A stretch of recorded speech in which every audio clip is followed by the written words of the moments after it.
Another day and another episode. But first, we gotta do the title.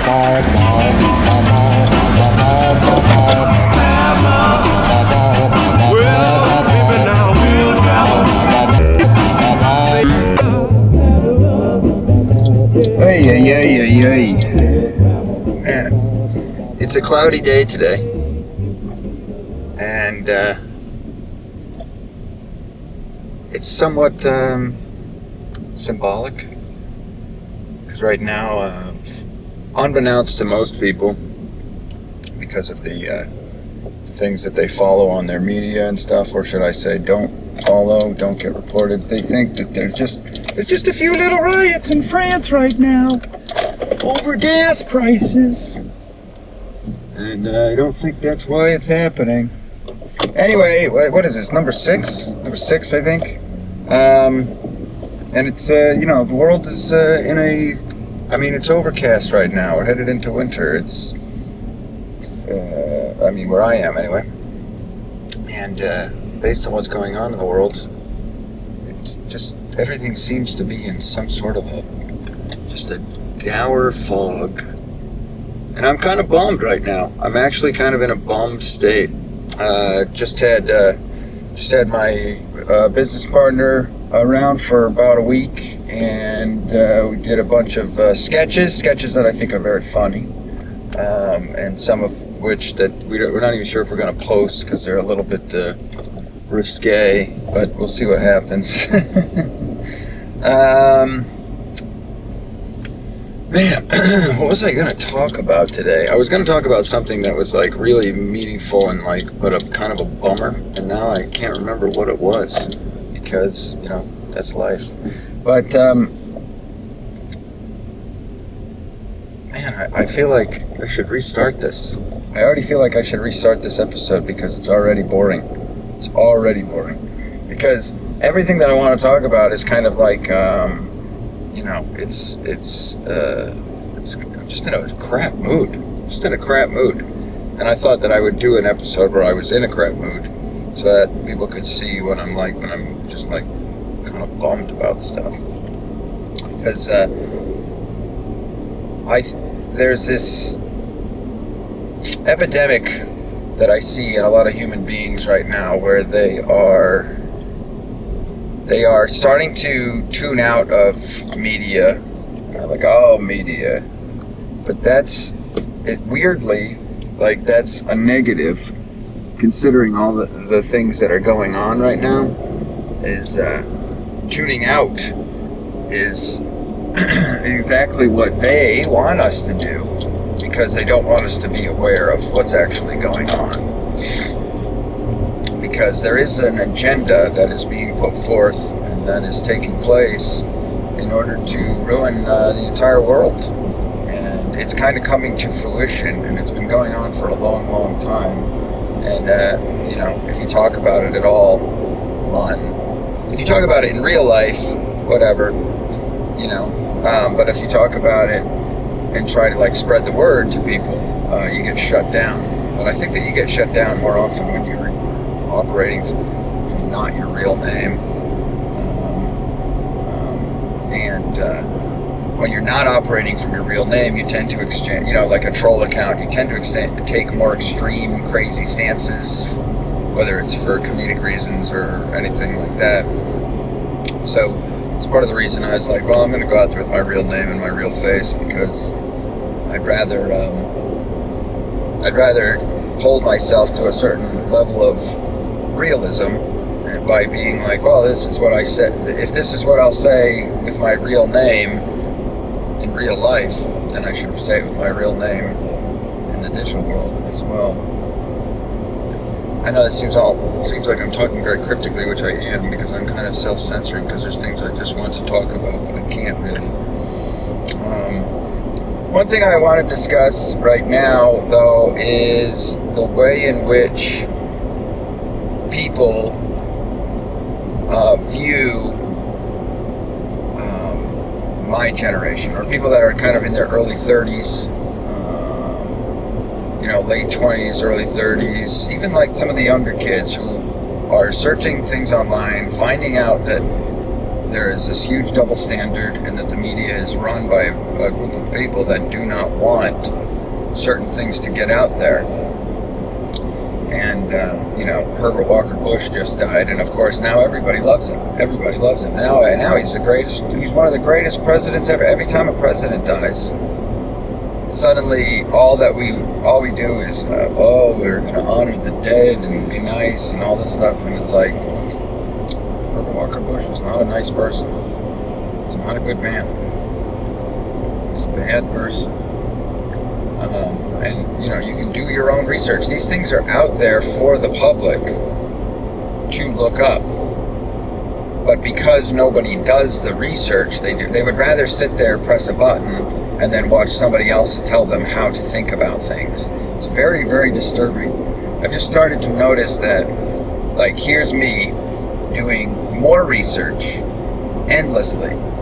Just endless, like, to the point where I may just, like, pack it in because I can't. I don't know. I don't know if I can continue doing this anymore, because not like videos and stuff. Like, I want to do videos. I want to make films. I want to make stuff that's lasting and that's can be watched multiple times. I don't like all this like disposable media, which is what we have now. What we have is one and done. Watch it and throw it out. Watch it and throw it out. Watch it and throw it out. And I've noticed that a lot of the people that I work with, or have worked with over many years in the film production business, there is such a lack of planning and thought, and there's such a lack of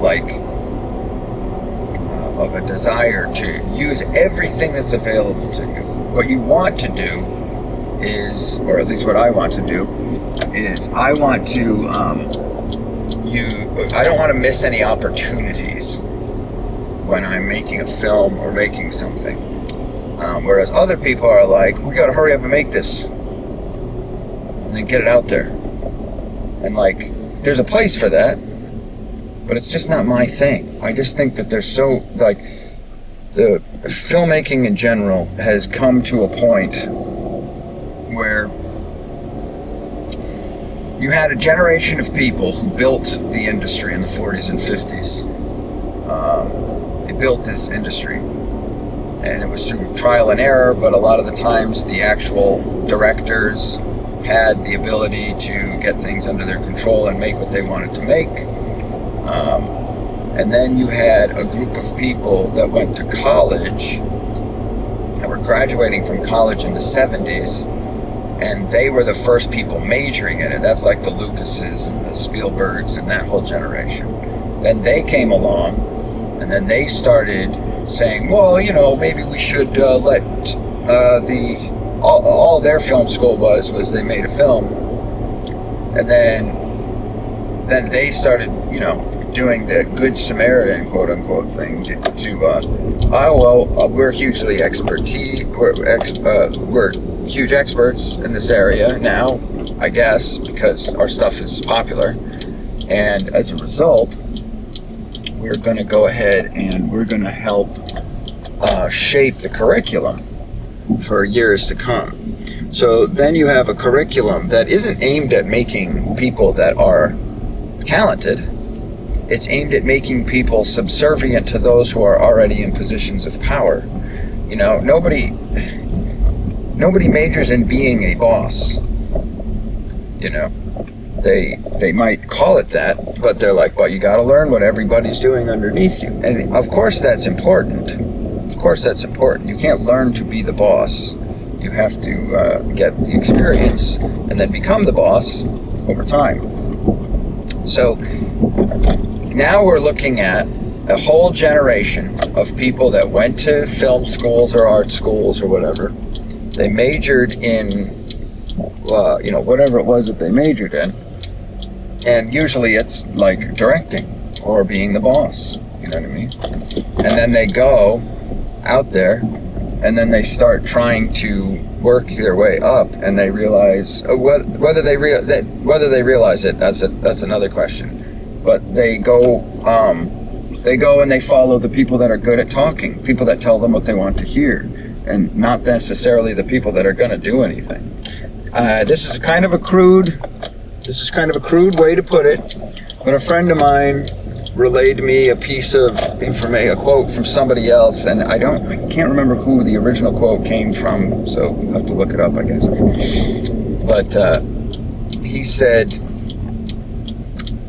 you don't want to be tickling the dick of the guy whose job you want. And that's very true. If you want to be in the position, in somebody else's position, whoever's higher than you, if you want their job, you don't want to be working for them. Go start your own thing and be the boss. Say, I'm the boss of this thing. I'm the guy that everybody should use. I'm the guy that runs this business. Just start the business. You know? Just start it. Do it yourself. Be the boss. Now, if you bring in other people to collaborate with you, you need to be a good enough boss to realize where your faults are. What aren't you good at? And that's something that I run into constantly, where somebody who's, somebody's hiring for a position, or they're bringing somebody on, and they're like, hey, we really like your work. We want you to do that for us. Then you start doing the work, and then what do?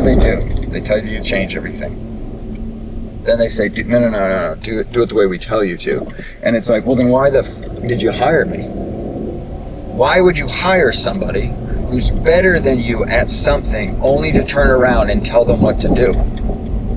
Hire people to work and let them work. Now the entire film industry is really like built on calling it it's a collaborative effort. It's like, no, it's not. It's one or two people deciding what 7 people are going to do, and those 7 people give their input now and again, and then everybody else just does what they're told, hoping that one day they'll be able to be in a position of power where they can make the creative choices, where their word means something. So that's why films suck now, because you have a whole generation of kids that have gone to college to study nothing, essentially, because they're not really, everybody has their art style. You can call it a style, whatever it is that you do is your style. That's it. You could copy somebody else's style and then say, I'm influenced by other people. But at the end of the day, the reason films and movies and videos and everything is just garbage. It's just garbage. Nothing is good anymore. Get my brakes checked. So on the to-do list for this week. But the thing that nobody seems to be asking when it comes to, why is media terrible? Why are there no good movies anymore? Why are they doing so many remakes? This is what you hear in America all the time, and it's like, they don't care about you anymore. They don't care about American audiences. They're not making movies for Americans anymore. They are making movies to be sold in China and elsewhere. So remakes are not remakes. They're originals overseas. So we're like, why is this another reboot? Don't they have any good ideas? And it's like, maybe, but they don't care about ideas. They care about things that are already a success, that they can essentially make a franchise. They're franchising them without people realizing that they're buying something that is a reproduction of something that's been done before. You know what I mean? And so that's the first thing. Money is the driver, always, with a Hollywood big budget film. Money is the driver. So when money is the driver, you have to say, well, what's already made money? That'll make money again. If there's an audience here, then there has to be an audience there, and we're getting a second chance to do something that we did before. However, there are certain rules, particularly in China, where films must adhere to a certain ideology that is put forth by the Chinese government and their propaganda wing. So, for example, the garbage Star Wars films that were being force-fed right now, and we're told to like them. And they're terrible. The first one with the soft reboot, whatever we want to call it. If you notice, the rebels weren't called rebels; they were called the Resistance. So I thought that was strange. Like, why aren't they called the Rebel Alliance anymore? That's weird. Okay, I guess they're the Resistance now. And the reason that is because you can't show, it is illegal in China to show that the government is the enemy. So what are we going to get here? We're not ever going to get movies that are big budget movies that are being put out by a certain group of individuals that run Hollywood. We're never going to get films like Star Wars because it doesn't match up with the ideology of the markets that they want to sell it in. So in other words, we are only going to be fed stuff that would impede that, at least from the big budget standpoint, the stuff that is acceptable to communist China. Does that sound good to people in America? Does it sound good? It doesn't sound good to me. It really doesn't sound good to me at all. Because as soon as you put censorship or rules on art, it's no longer art.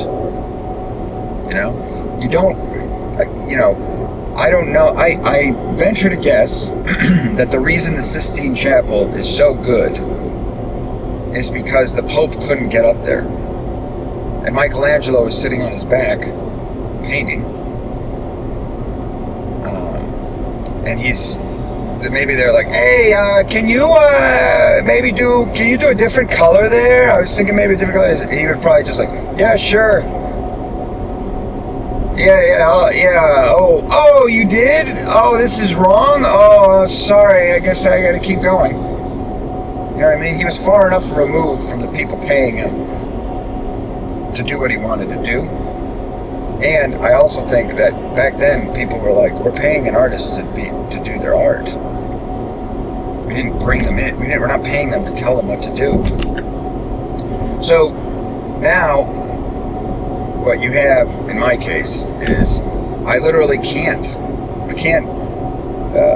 really make, I can make films, but it's really hard because nobody really wants to work with the majority of the people in the art world, because they disagree with either my politics or my religion or whatever. They'll not want to work with me. Whereas I will work with anybody if I think the story is good. If I'm like, I like the story. Let's be creative. Let's do something. Whereas now it's like, okay, I want to make stuff that's a little bit more true to how I feel and stuff that's mine, that's uniquely mine. And people are not against helping you, but the problem is you can't find people that really will put in the sacrifice it takes. And because now everyone gets so much little instantaneous gratification through social media and their phones, it's like all this long form art is it's disappearing. It's just disappearing. There's nothing that's good anymore. Like, when was the last time you saw a movie where you're like, I can't wait to watch that again for the rest of my life? You know what I mean? Like, if an Indiana Jones movie is on today, I'll still, even though I'm like, I disagree with a lot of things in this now, but I'll watch it. You know what I mean? Still watch it, still entertaining. Still entertaining to this day, and that's because they knew how to make films back then, and I'm not going to get into the whole visual art of cinema versus what it's become. But,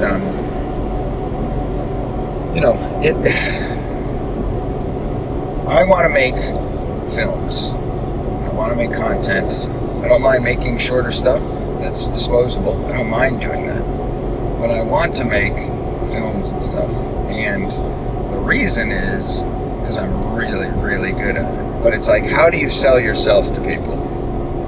How do you sell yourself how do you tell people about this great thing you did, you bought yourself, without people immediately dismissing you as like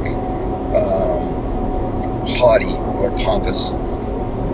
Which I put this question to a 68-year-old human being with, I don't know, well over 40 years experience in sales. And I said, if you had made the short film I made called Dream of Me,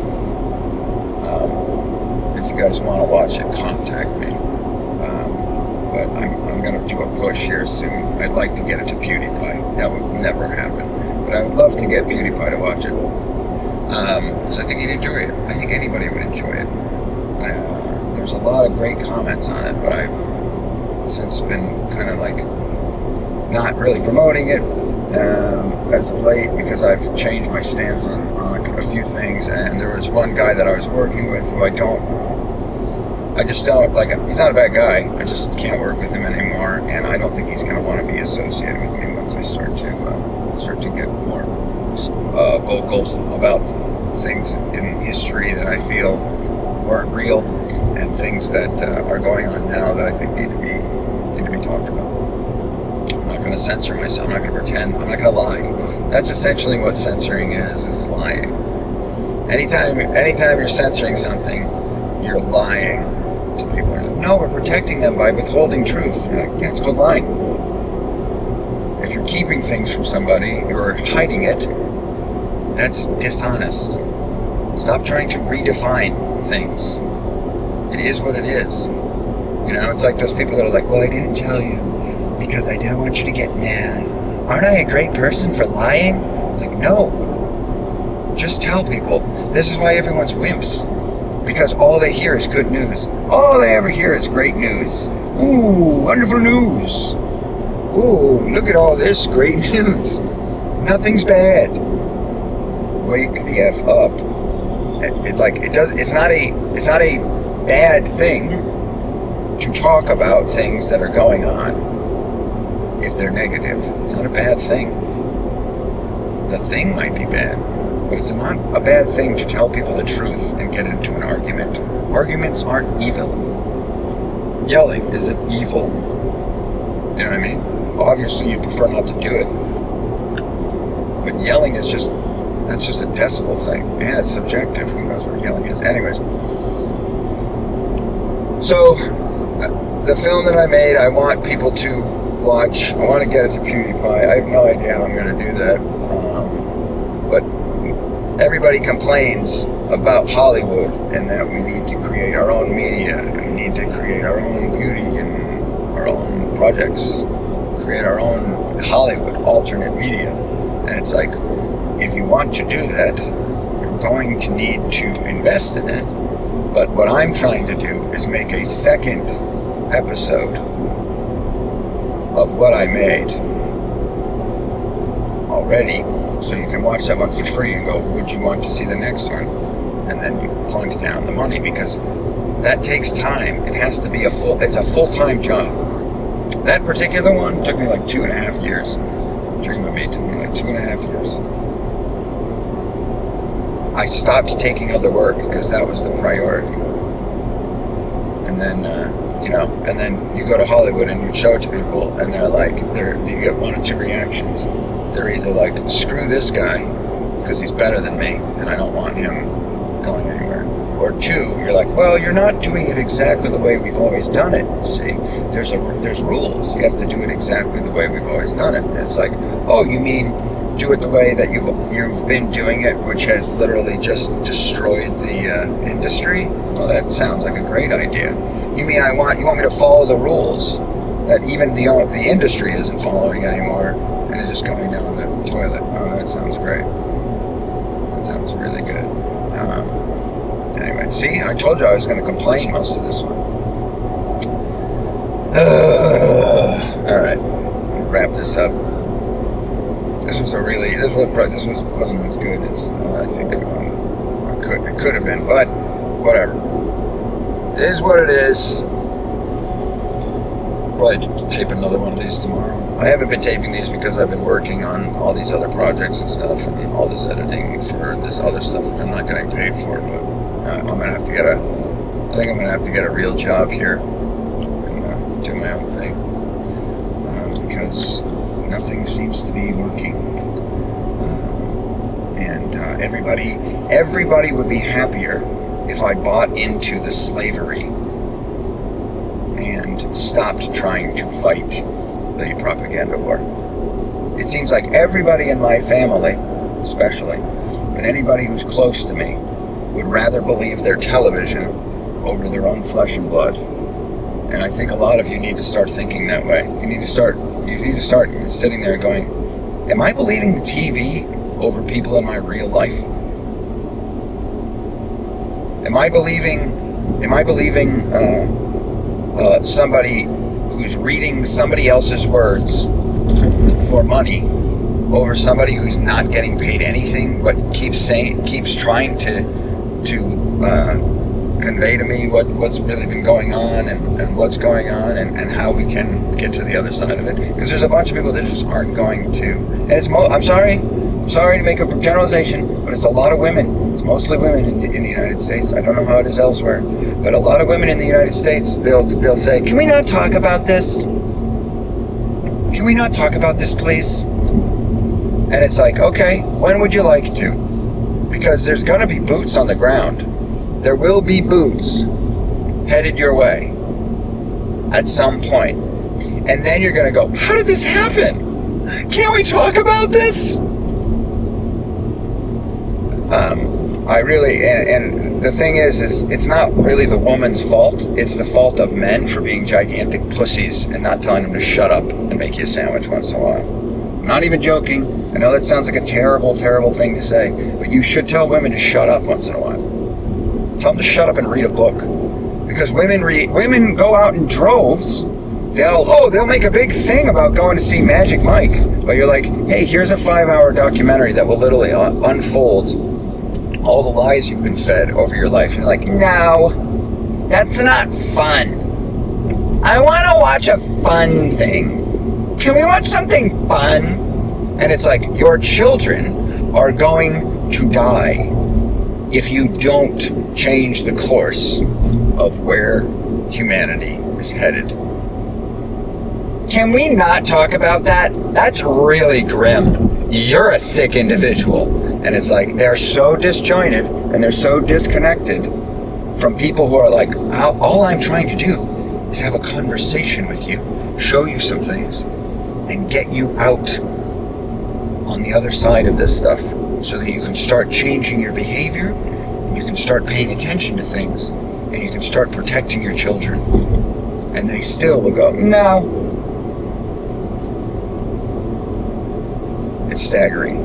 So anyway, so the other option is I make a really, really wonderful superhero, sort of super. I make a wonderful hero, and through that hero, through subversion, because that's what it is, through subversion, through that hero and that hero's adventures, I start to what we call red pill people. Because that's the only way that you can get around these people. You know what I mean? Everybody has kind of like said They Live is about a certain thing. And when you watch it with that in mind, you're like, it is kind of, whether he realized it or not when he was making it, it is kind of about what's going on. And so here's the difference. I'm telling you, oh yeah, that's totally what it's actually about. But this is the story I'm going to tell you about a spaceman with aliens. That sounds fun.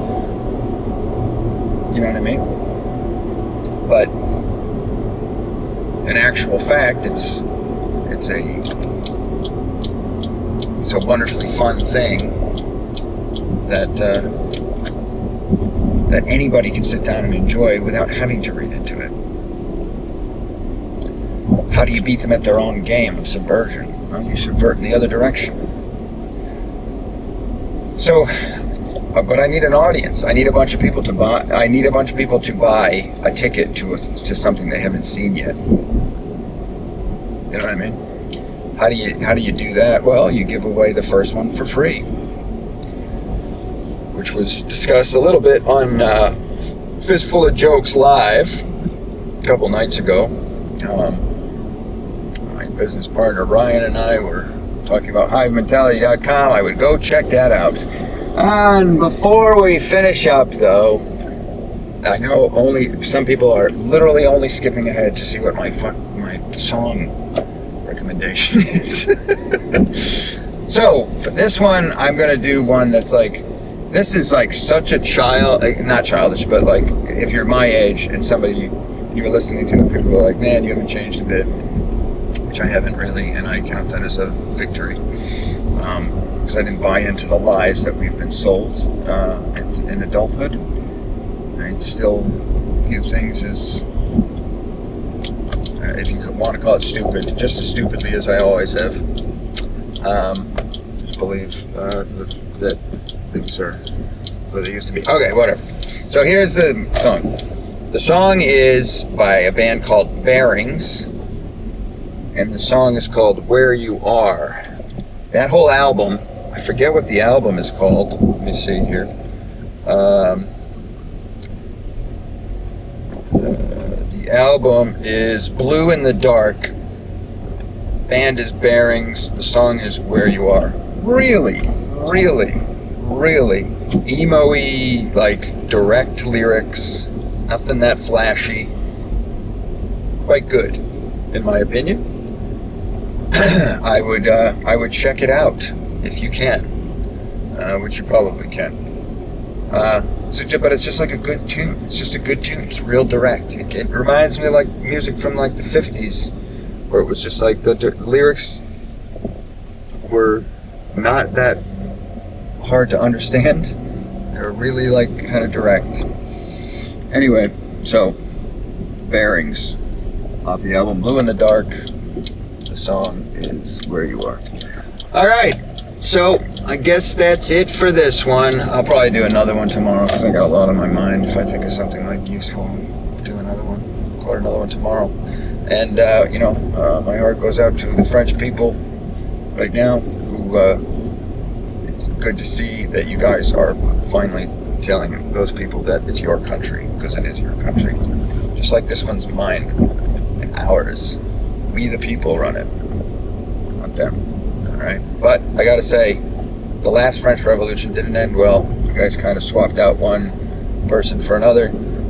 Let's make sure that we actually go after the people who are really in trouble, who are really in control, and the ones that are really subverting everybody and really enslaving people that they think are less than human, which is anybody who's not them. That's what a supremacist is. All right. So, give it up for nationalism. Go nationalists. Go French nationalists. Good luck. All right. Bye.